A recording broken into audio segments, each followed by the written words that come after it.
sejahtera kepada pensyarah-pensyarah dan rakan-rakan sekalian yang dikasihi. Nama saya Queenie Yap Chibro dan ini merupakan ahli-ahli saya di kumpulan 19, Law Teck Chin, Low Sin Yen, Wong Chen Chin dan juga Lim Shang Tian.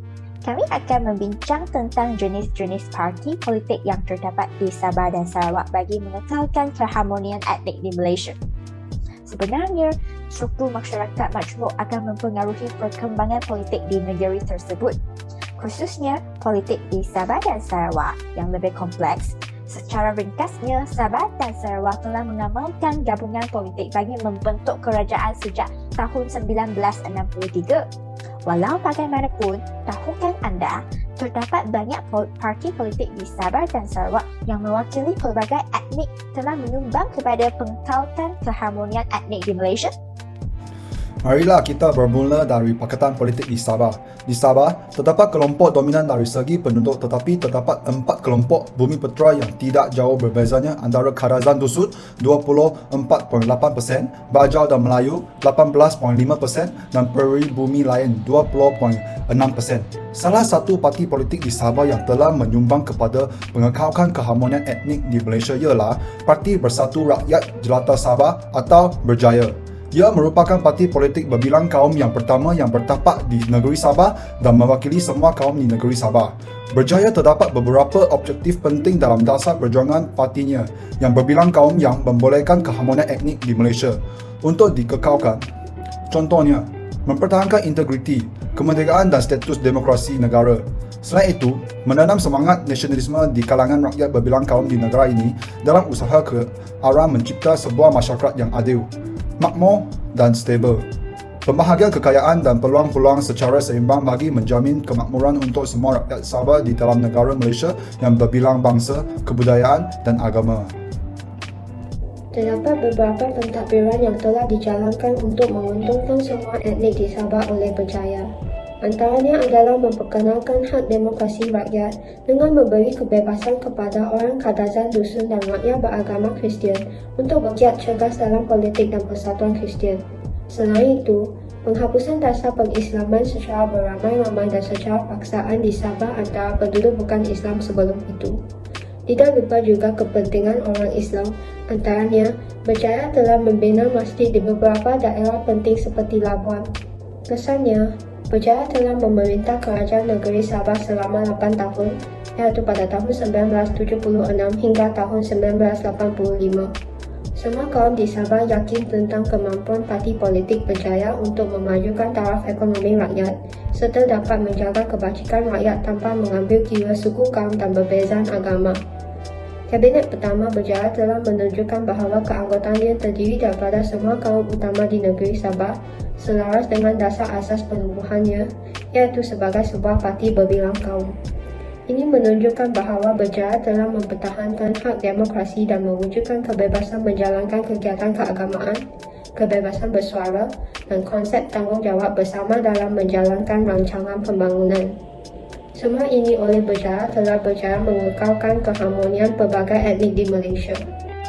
Seterusnya, marilah kita beralih kepada perbincangan tentang Pakatan Politik di Sarawak yang juga telah mengekalkan keharmonian pelbagai etnik di Malaysia.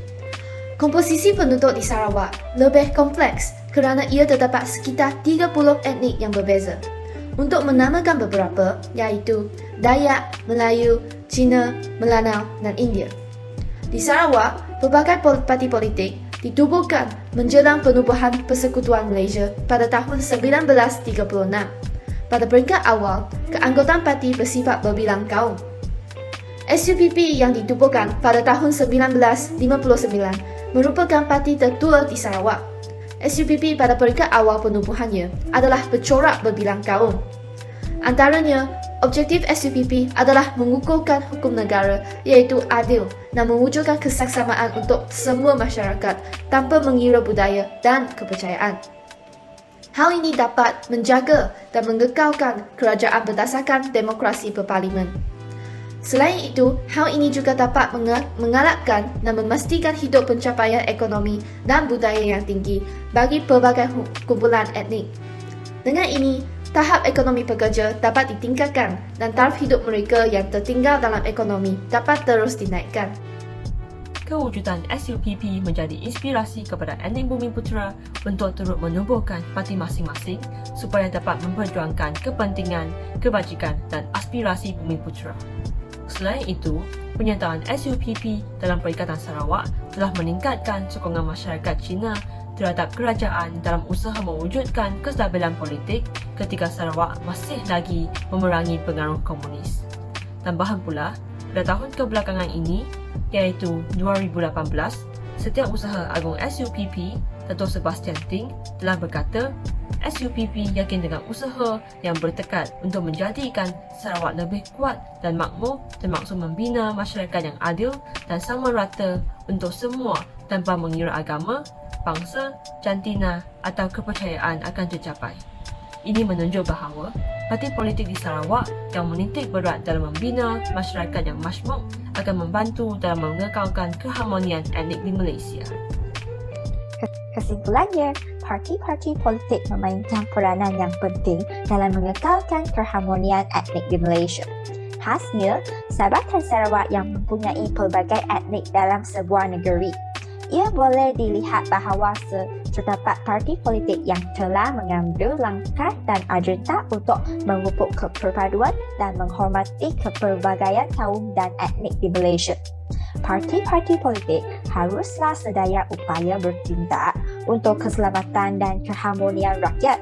Oleh itu, keistimewaan Malaysia yang mempunyai pelbagai etnik telah mendorong kerjasama parti politik agar menjalankan pentadbiran dan pembangunan bersama demi kemajuan negara. Sekian, terima kasih.